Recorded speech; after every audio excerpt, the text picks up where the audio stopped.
A paz do Senhor me botará a todos, que Deus nos abençoe, nos proteja, dê uma tarde abençoada, cheia de bênção, de glória, de unção, de vitória, né? De cura, libertação, porque todos nós precisamos todo dia ser curados ou libertados de alguma coisa, né? E Deus, Ele liberta e cura seu povo, depende de como nós dialogamos com Deus, né? Eu vou fazer uma leitura aqui que Deus me mostrou nessa tarde, que se chama a disciplina eclesiástica e a excomunhão. Presta bem atenção o que significa essa passagem, o que ela diz, né? Ela diz assim: fazer discípulos cristãos envolve uma ampla extensão de atividade para nutrir, instruir e treinar. O que é nutrir? Deixar forte, aprender. Instruir, ensinar direito com a palavra de Deus, de acordo com a palavra. Instruir aquela pessoa que ele também fique treinado, para treinar, ficar treinado no Evangelho, conhecer o Evangelho e possa nutrir outras pessoas também, instruir, mas dentro do Evangelho perfeito de Deus, amém?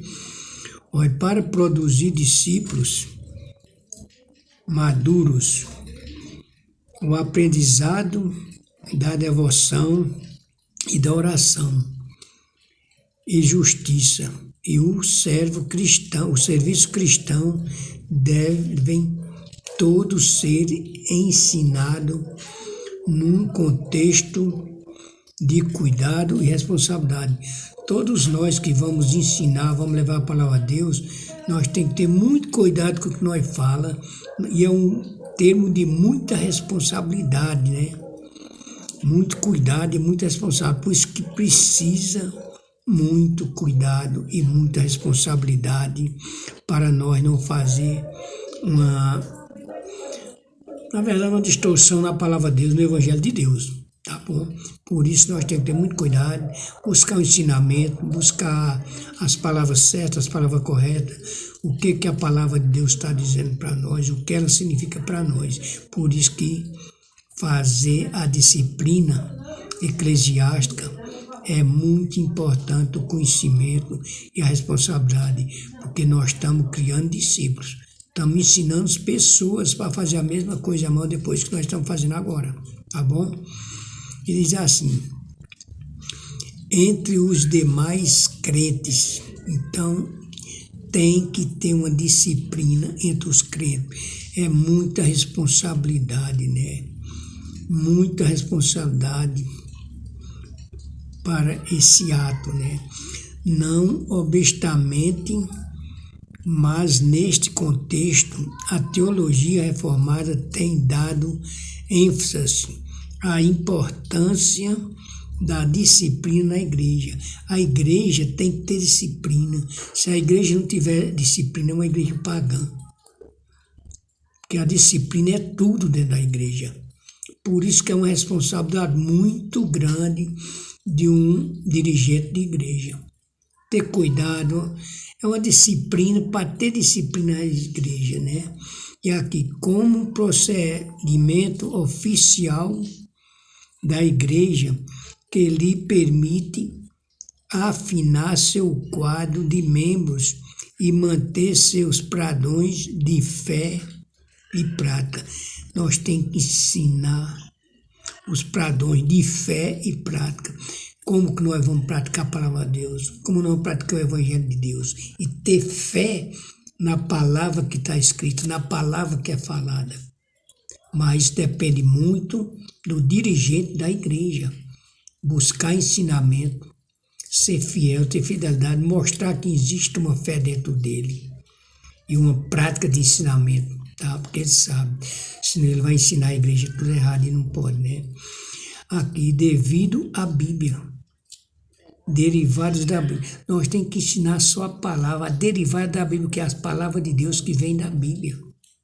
Não tem outro meio de ensinamento eclesiástico, com disciplina, se não for na Bíblia.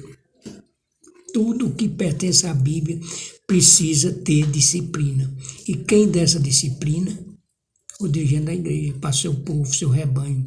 Que nem Deus deu para nós, Jesus deu para nós, e o Espírito Santo hoje mostra para nós essa disciplina eclesiástica, tá?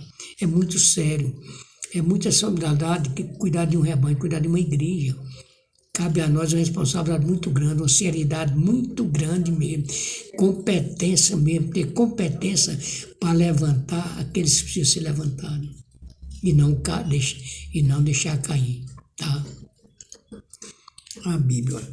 Visto que se exige que os crentes sejam santos, incontaminados pela moralidade do mundo.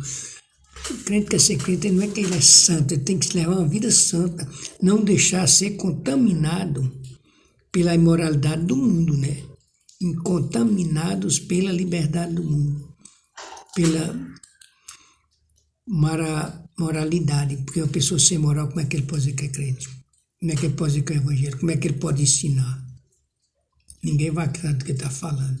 Olha bem, não podemos se misturar com a imoralidade do mundo, tá bom? A própria igreja é separada do mundo.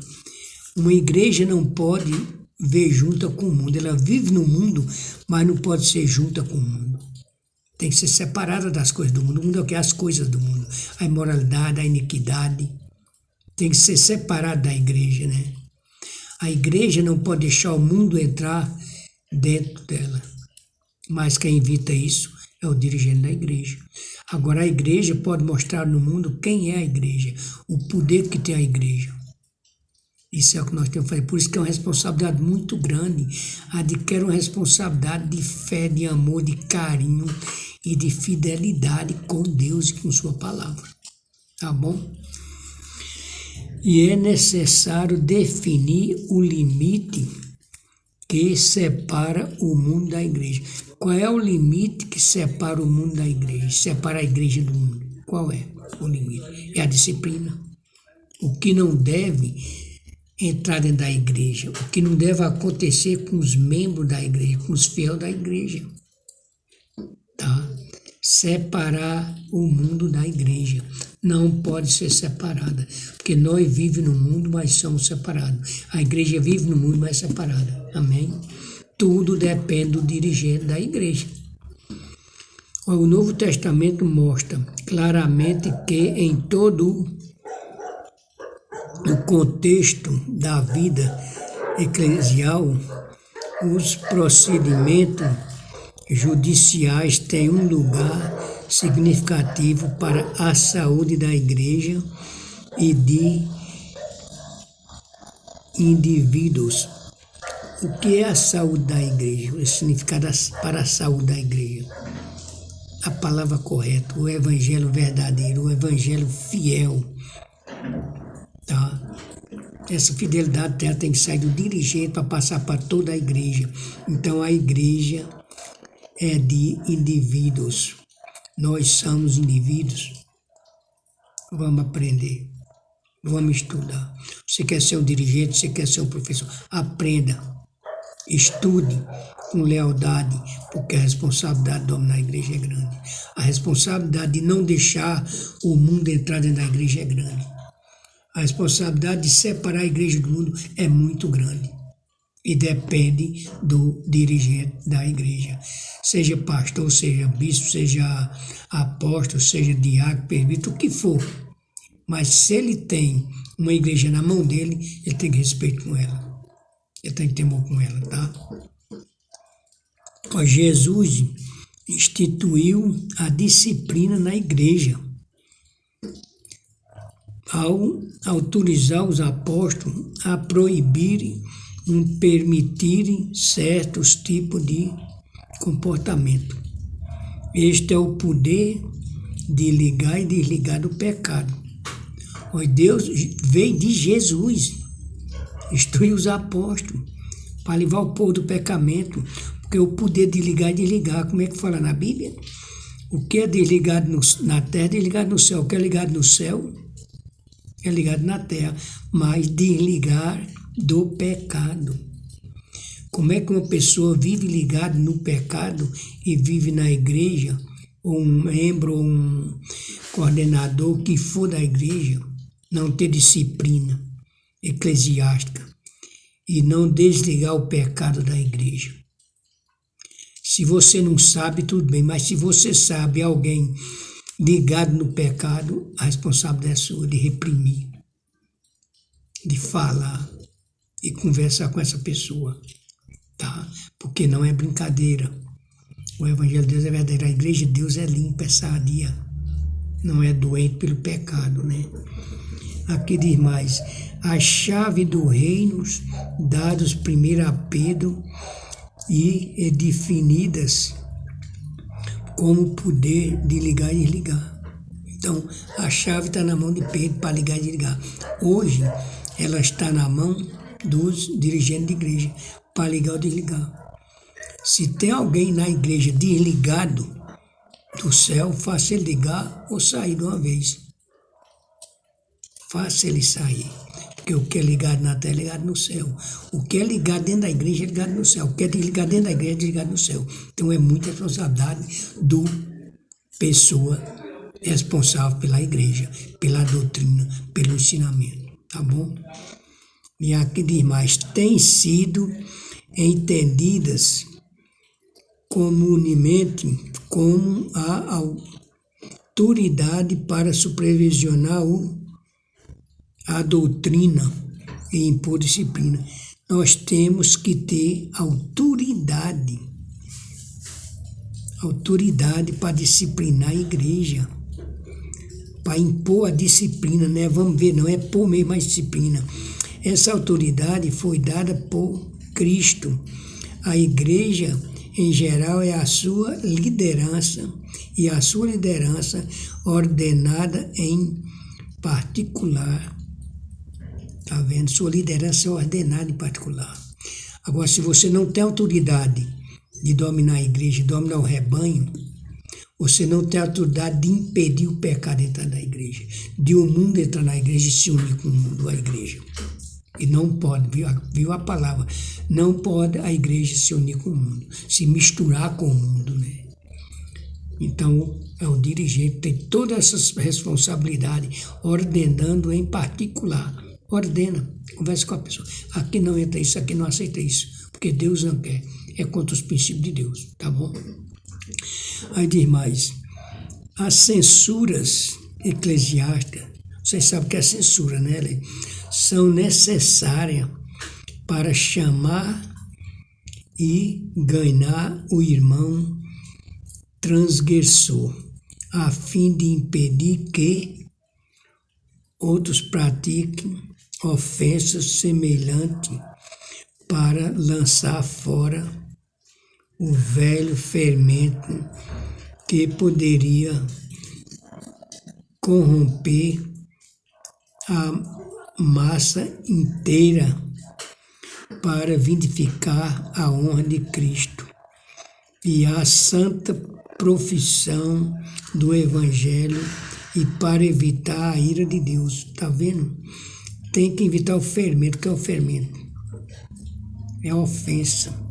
Tem que ter responsabilidade, impedir para que a honra de Cristo, impedir a honra de Cristo para ela ser inflamada, para ela não ser suja, né? Comprei a massa inteira. Então, se o fermento do pecado entrar, ele compromete a massa toda. O que é a massa? Estraga a moça do bolo, do pão, do que for. Mesmo assim, quando o pecado entra, estraga a massa da igreja. Cristo é a santa profissão do Evangelho para evitar a ira de Deus. Quem tem que evitar a ira de Deus naquele rebanho é o dirigente da igreja. Tem que ter conhecimento, respeito, doutrina, liderança com ordem e poder, a qual, com justiça, poderia cair sobre a igreja, tá vendo? Se deixar o pecado entrar, a justiça cai sobre toda a igreja. Quem é toda a igreja? Todo aquele pessoal que estão dentro da casa do Senhor. Se ela permitisse que a aliança divina e seu selo fosse profanado por ofensores, notaríamos e obstinados. Está vendo? se a aliança, se permitisse que a aliança divina e seu selo fosse profanado, quebrado, desfeito por ofendores notórios, obstinados pelo pecado, obstinado pelo mal, não é lugar dentro da igreja. Ele tem que sair para fora. Ele não pode, sem doutrina, sem regulamento, sem disciplina eclesiástica, não pode servir, não pode estar na igreja. Tá? É isso que eu estou dizendo. Mas quem tem que ver para evitar essas profanadas e ofensas ao Evangelho de Jesus Cristo? O dirigente da igreja. Pode ser filho, pode ser pai, pode ser irmão, mulher, marido, quem for dentro da igreja. Ele está para cumprir a disciplina eclesiástica. Tá? Aí depois vem o ato de excomunhão, tá? Vocês vão ver, né? A pessoa ser excomungada da igreja, olha o que acontece. Excomungado, é porque ele perdeu a comunhão com Deus, Jesus Cristo Espírito Santo. Mas esse é um ato de autoridade do dirigente de igreja. Amém? Olha, a censura eclesiástica pode ser aumentadas. Vai começar. Começando pela a demonstração, passando pela exclusão da Santa Ceia. Tá vendo? Excluir até da ceia do Senhor. Tá vendo? Conforme o ato, ele tem que ser excluído da Santa Ceia, não pode tomar Santa Ceia. E indo até a expulsação da consagração e comunhão, tá? A pessoa pecaminosa, o pecado dele tem que ser, está aqui falando, não sou eu que estou dizendo, está escrito, até expulso da congregação e ser excomungado, e excomunhão. A pessoa ser excomungada diante de Deus por causa do pecado, da iniquidade, da idolatria. Agora, se o pastor, o dirigente da igreja, souber dessa pessoa, vive em idolatria e não toma providência, quem está sendo excomungado é ele. Tá? Quem está sendo expulso, ele não está sendo expulso da igreja, mas para Deus ele está sendo expulso. E perdeu a comunhão e recebeu a excomunhão, foi excomungado, tá? Veja bem, não podemos passar a mão na cabeça de membro, pode ser quem for, ou membro da igreja, por iniquidade. Não, deixa para lá, se deixar a culpa é sua, a carga vai cair em suas costas, tá? Que é descrito como uma pessoa sendo entregue a Satanás.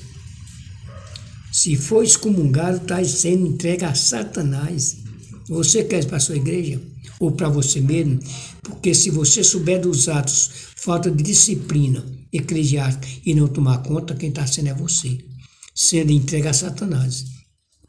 Tá? E se você corrige, aquela pessoa está sendo também entregue a Satanás. Senão vai ser os dois, tá? O princípio deste mundo. No princípio deste mundo, é o que está dizendo. Você entrega a Satanás, já nesse mundo. E se ele está entregue a Satanás nesse mundo, no outro ele também está. Na vida eterna também ele está entregue a Satanás. Cuidado, dirigente de igreja. Não passa a mão na cabeça de ninguém não, tá? Não alisa ninguém não. Porque Deus é limpo, Deus tem disciplina. Deus quer ver a disciplina eclesiástica. Ele não quer ver excomunhão. Mas muito pode ser excomungado.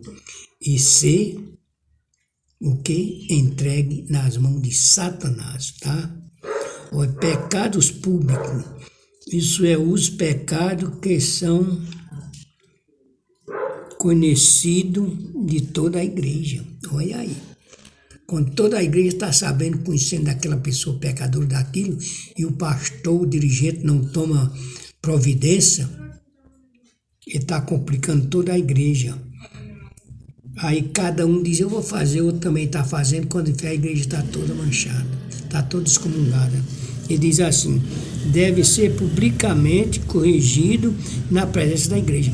Quando um membro, uma membra, seja quem for, para o pastor, se ele tiver em pecado, tiver excomungado, ele tem que ser falado diante da igreja, não é escondido, não é particular não. Ó, o irmão, a irmã, fulano de tal, está sendo suspenso de todas as obras da igreja. Canto, louvar, subir no altar, tomar Santa Ceia, tudo, porque ela está ou ele está em pecado. Aí o que acontece? Então é na presença da igreja, sabe por quê? Quando vê que toma providência de um, toma dos outros também. Aí as pessoas, opa, não vamos fazer isso não, senão o pastor, o dirigente vai me expulsar também. Estava tanto a história, vou pôr no banquinho por uns dias, não é um banquinho por uns dias não, eu vou contar como é que é, tá? Não é por uns dias o banquinho não. Ah, já arrependeu, tá bom, não é isso não, tá? Vai dizer agora. Jesus ensina como proceder privativamente com aqueles que praticam delitos pessoais. Quer ver? Jesus ensina. Na esperança de que não será necessário pedir a censura pública da igreja para eles. Tem que falar. Agora, tem alguma coisa, quando não quer feito na frente da igreja, chama em particular e conversa com aquela pessoa. Mas outras coisinhas, mas quando é um pecado grave, uma censura grave, censurado, a igreja tem que saber que aquela pessoa está suspensa, tá bom? O propósito de censura da igreja em todas as suas formas não é punir por amor e punição, tá? Não é por amor e punição, mas para levar o arrependimento, tá?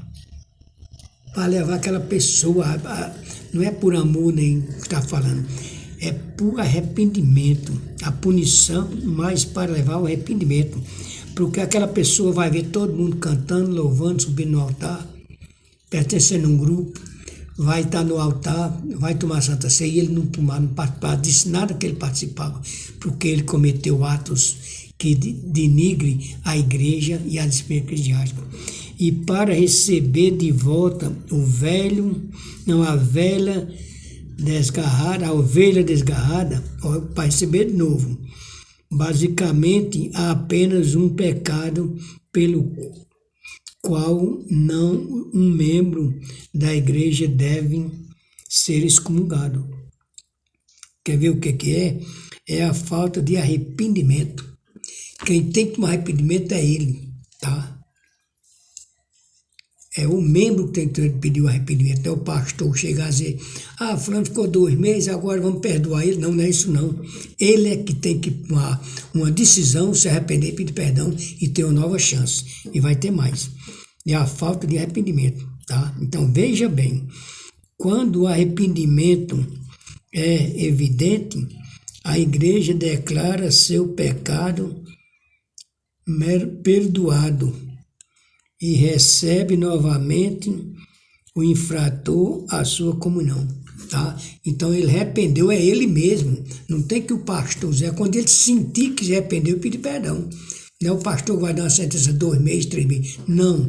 Se ele não pediu perdão, pode ficar 1 ano, você não pode empatar dele na igreja, mas ele não participa de nada. O dia que ele chegar para o pastor pedir arrependimento e para perdoar, a igreja perdoar, ele se infartar a sua comunhão. Aí ele volta a receber a comunhão. Ele volta a louvar, volta a subir no altar, dar uma palavra, ele volta a participar da Santa Ceia, da comunhão com o Senhor. Aí, não. Mas se ele cair outra vez, ele tem que ser excomungado. Está dizendo, não é eu que estou inventando, é o que está escrito aqui na palavra de Deus. É disciplina eclesiástica e excomunhão. Não faça por onde, meu irmão, minha irmã, pastor, dirigente, quem for, eu, ser excomungado. Porque se é excomungado pela igreja, é excomungado por Deus. E que nem falou a palavra, entregar, está aqui, ó, entregue a Satanás. Tá bom? E se essa pessoa não se arrepender por ele e pedir perdão, ele está entregue a Satanás pro resto da vida, nessa vida e na outra, na vindoura. Tá vendo? Então essa foi a palavra que Deus me deu para passar para vocês um pouco do conhecimento que eu sei e relatar todo o que significa disciplina eclesiástica e excomunhão. Tá, pastores, dirigentes de igreja, preste bem atenção. A igreja de Deus é santa, a casa de Deus é santa. Não pode ser misturado com o mundo.